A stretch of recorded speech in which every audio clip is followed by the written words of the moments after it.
Welcome to the Omnibus Show, a program for people who are interested in everything, with deep conversations on a wide variety of subjects. And now your host, Dave Gibbs. Hello, and welcome to this episode of the Omnibus Show, the program for people who are interested in everything, with deep conversations on a wide variety of subjects. Today's guest is Dan Kelleher. Dan is a hydrogeologist and the co-founder of Midwest GeoSciences Group, which was formed to help consultants prepare accurate and complete soil boring logs. He's an earth scientist. Dan is recognized for his technical expertise in quantitative hydrogeology and porous and fractured media.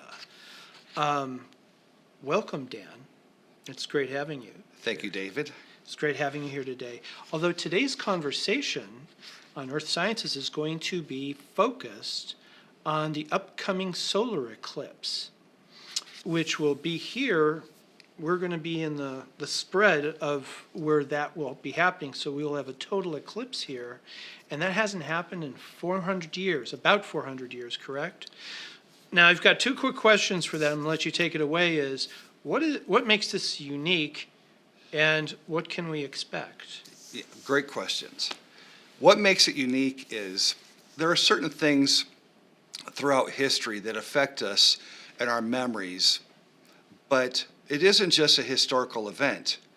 It will probably affect each one of us differently from an emotional point of view, because what makes these total solar eclipse unique is when the nighttime comes during the day, it will change nature. For example, the birds will stop chirping. What takes place at night? We'll have a very abrupt beginning when the shadow enters our area, and it will stop when the shadow leaves our area.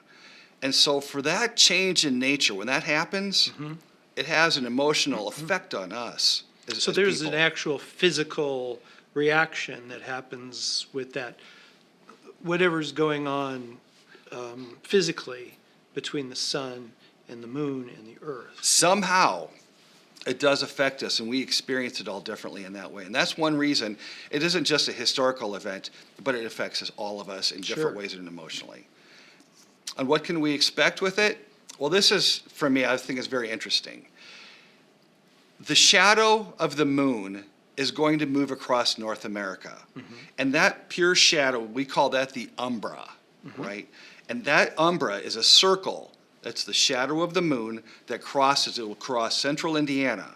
And the diameter of that shadow is 115 miles distance. And here in Carmel, it's only going to last for about 3.5 minutes.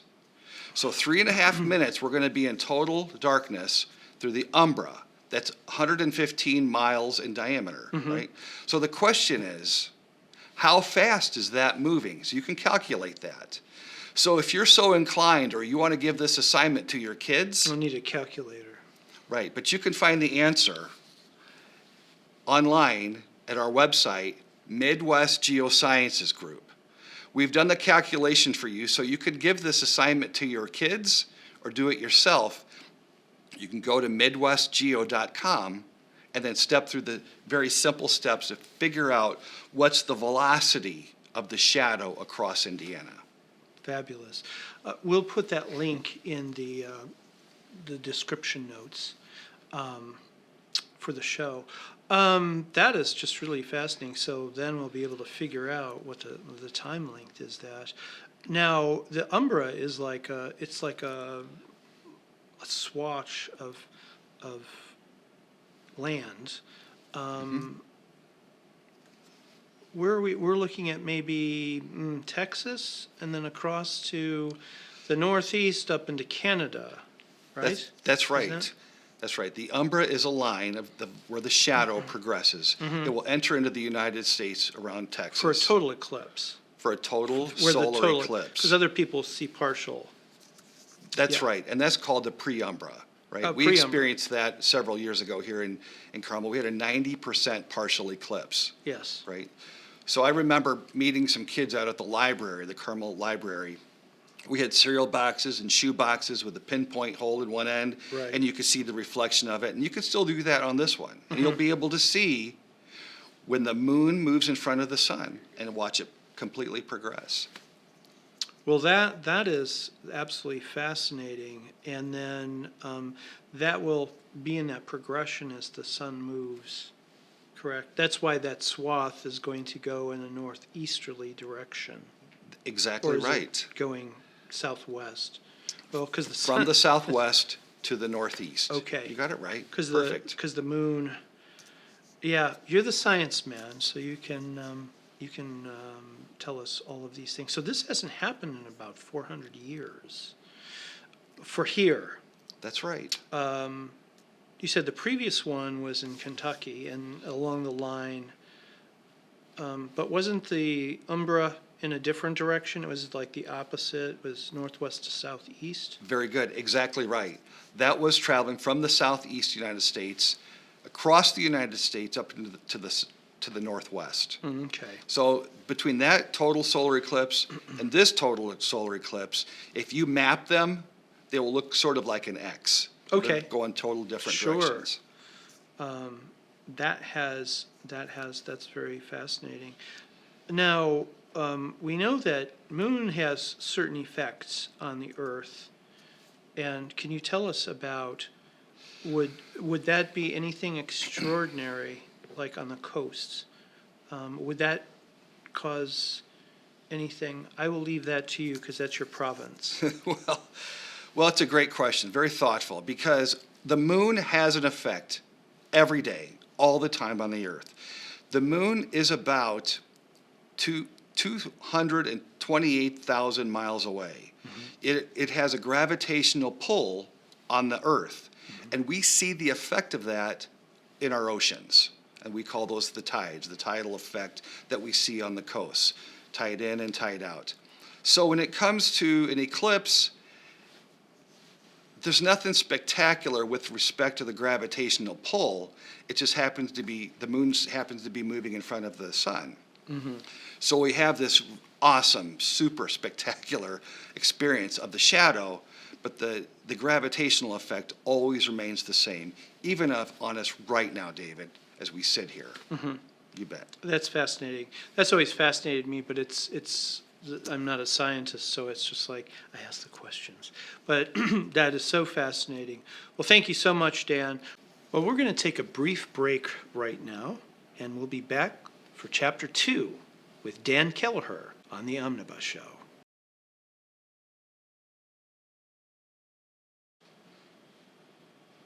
Hello, and welcome back to Chapter 2 of the Omnibus Show. Today we're speaking with Dan Kelleher.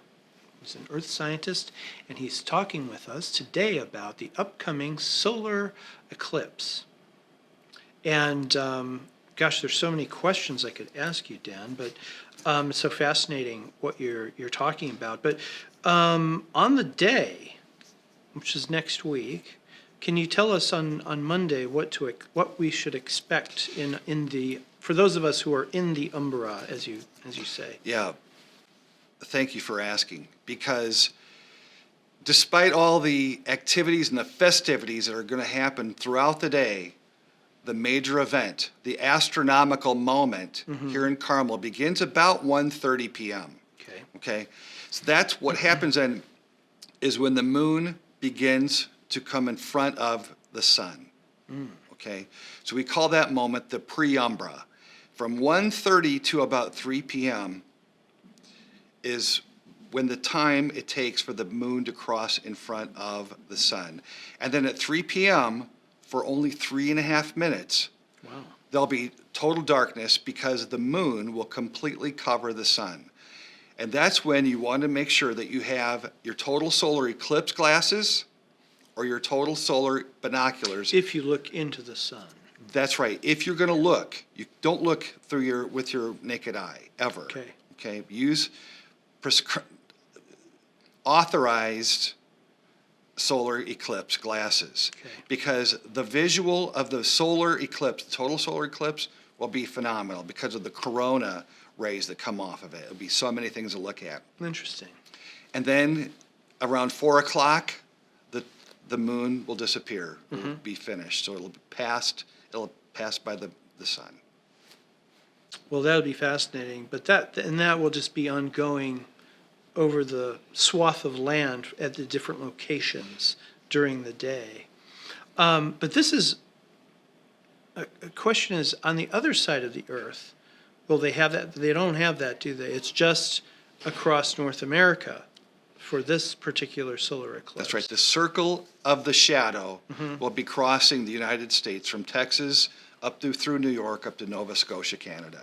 So as the, say the other side, which would be where? It would be somewhere in maybe Central Asia, perhaps? That's right. Northern China or Mongolia. Yeah, and they would have probably just a sliver of the eclipse on that side.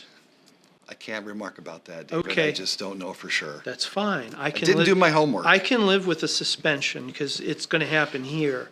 But that's good to know because, say, if somebody's watching on the other side of the Earth, it's like, where how much of the sun are we going to have eclipse? But, in China or Mongolia or anywhere around the world where they have access to the internet, they will be able to see what it looks like here in Carmel. Okay. Because Midwest GeoSciences Group, we're going to have a telescope that will broadcast live streaming That's fascinating. through the city's website Okay.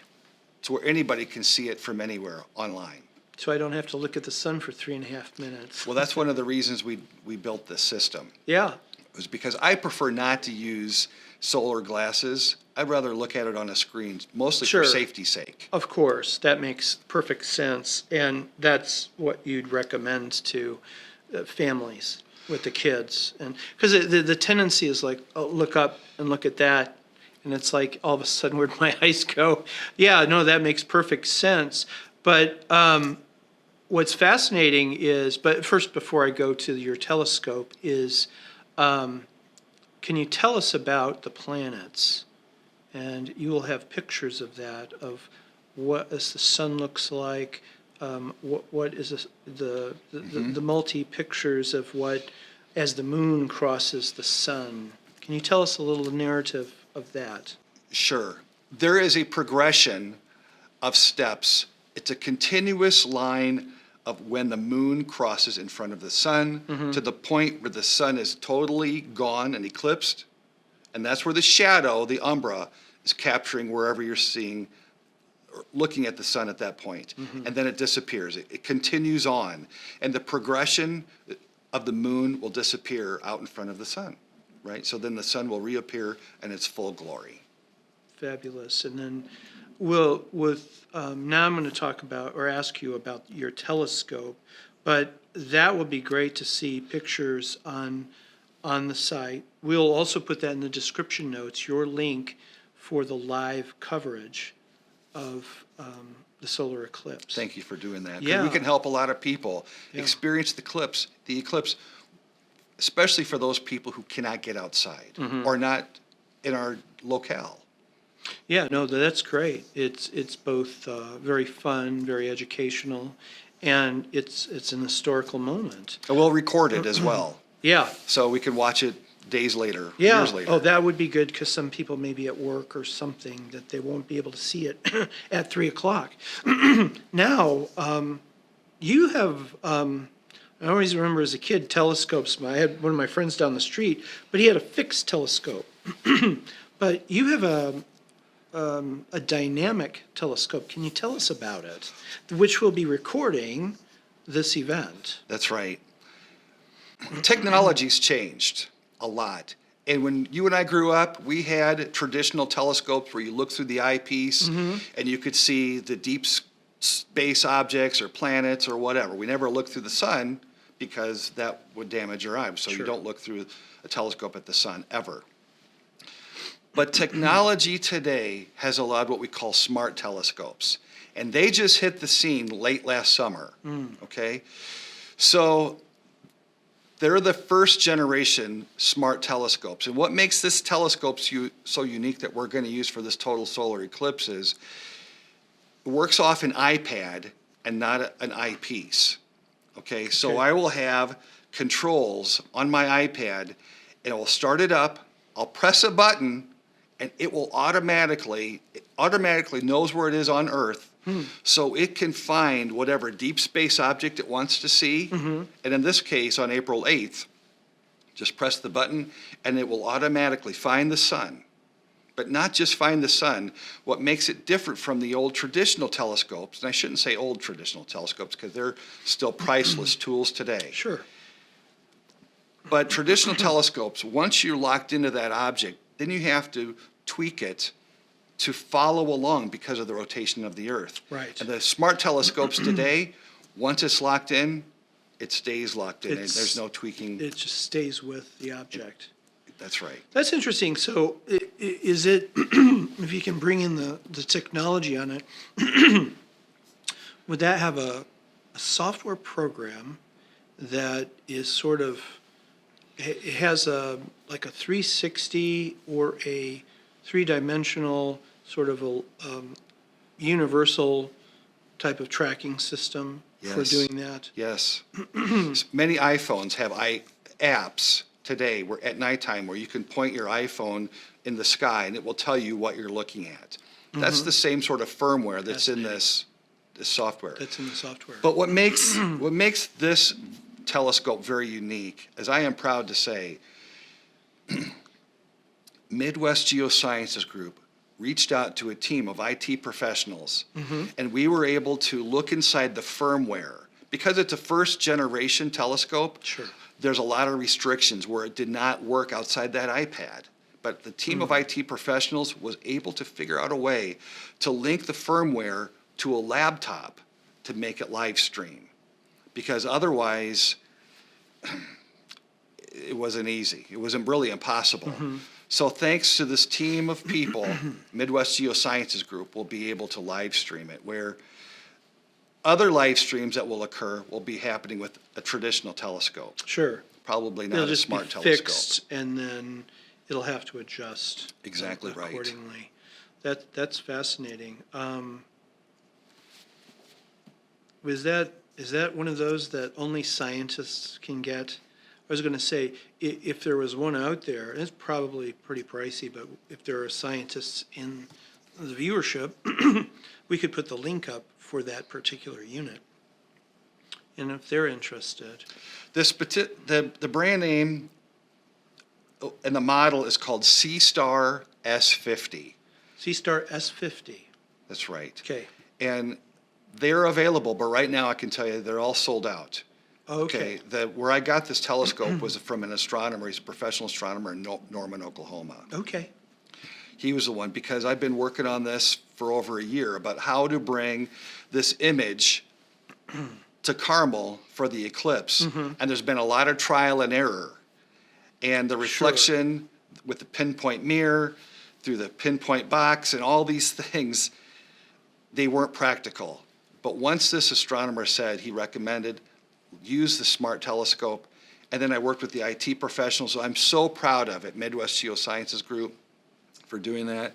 And we achieved the goal to be able to broadcast the live image in a scale that everybody can see it on site at City Hall during the eclipse, but also then stream it live on the internet. Okay.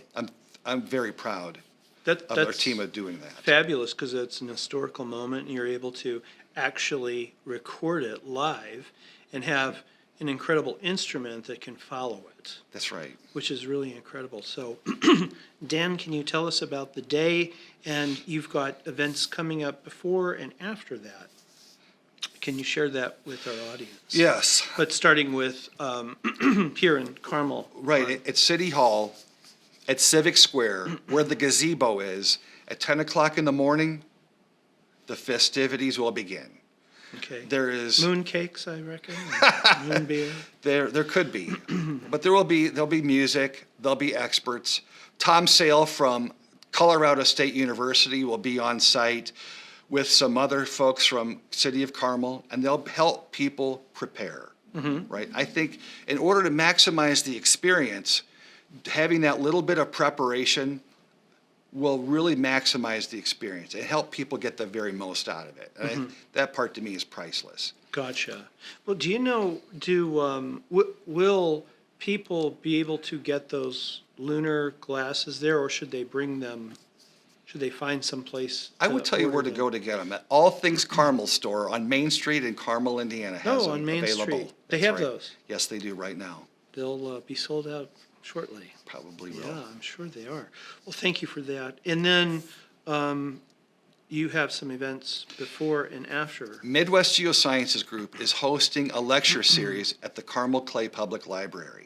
And I am so thrilled that we're going to be able to have Tom Sale, who's coming early to the event for this lecture series. He's going to talk about deep space objects, celestial bodies, and help us prepare for the eclipse.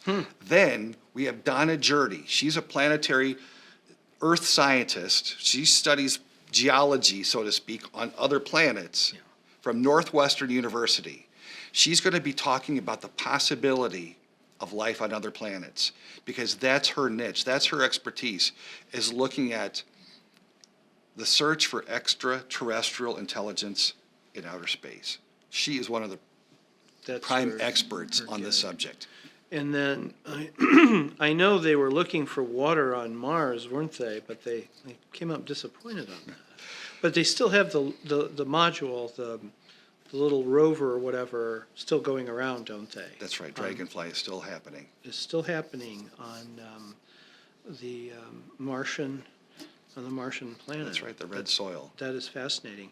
And then after that, Midwest GeoSciences Group Yeah. has invited people to come to Carmel for a special Midwest GeoSciences Group event. It's a training event for groundwater professionals. It's going to be at the Palladium, the Center of Performing Arts, in the Robert Adams Room. It's a ticketed event on Tuesday and Wednesday, April 9th and 10th. And I'm proud to tell you right now, we're almost sold out already. okay, But there are people coming from 6 different countries for this training event sponsored by Midwest Geo. So we're killing 2 birds with 1 stone, and that's not really a geology pun, okay? correct. I gotcha. I gotcha. No. But that's fascinating that you'll be able to bring in all these international scientists who they can tell you about what they're experiencing where they live, and there's some differences. And I'm sure you've got some geology questions for those people. Oh, you bet. Yeah, because it's It's a dialogue with professionals where we Yeah. all learn from each other. yes, and then we'll put those links up as well in the description Thank you. notes. And anything else on this solar eclipse? The telescope will not only see the sun, but the resolution of the image will allow us to see sunspots and sun flares. And looking at that image with your solar glasses on, you may or may not be able to see it. But Sure. if you come to City Hall, Civic Square, look at the gazebo and see this monitor we have, you'll be able to see that live, even before and after the eclipse event. That's fascinating. Now, I know a little bit about flares, but not very much. Can you tell us, if we see flares, what kind of effect, what does it have on our, let's say solar system, but I mean directly on Earth? Some solar flares, if they're large enough and they occur with a certain kind of physics with the fusion that occurs at the center of the sun, when the energy and those electrons and other solar particles, the solar wind, hits the outer atmosphere of the Earth, that is what creates the northern lights. All right? So when we see solar flares and sunspots that are large scale on the sun, that's when astronomers put out the alerts, hey, we're going to have an effect, because it can also affect radio waves and TV waves. I was going to say, what you usually hear in the news or people who talk about this is they're concerned about like the power grids. That's right. Yeah, and again, that's beyond my province, is like the radio waves and how that would like affect our communication systems and things like that. It does, Yeah. sometimes. Yeah, so that'd be interesting, and so that, I suppose you'll be talking about the flares to the people, if you see flares coming up on the visual. Dr. Tom Sale from Colorado State University is truly an expert on this, and he will be on site. Okay, at He City will Hall. be at, And he will be on hosting Monday. the true expertise on this. Okay, well, that will be fascinating. As I said, we'll put all these links up in the description notes and separate, we'll distinguish which is which. And so, well, thank you, Dan, for speaking with us today about the upcoming solar eclipse here in Carmel and along the Umbra in North America. And we sure look forward to that, and we look forward to your event with the city next week, as this will be next Monday. Well, that's it for today's episode of the Omnibus Show. Today we've been talking with earth scientist Dan Kelleher. We'd like to thank our sponsor, Hotel Carmichael. We are shooting today at Feinstein's. We look forward to being with you on the next episode of the Omnibus Show. If you enjoyed this program, please like, share, and subscribe to continue the conversation. For the Omnibus Show newsletter, please sign up at theomnibusshow.com.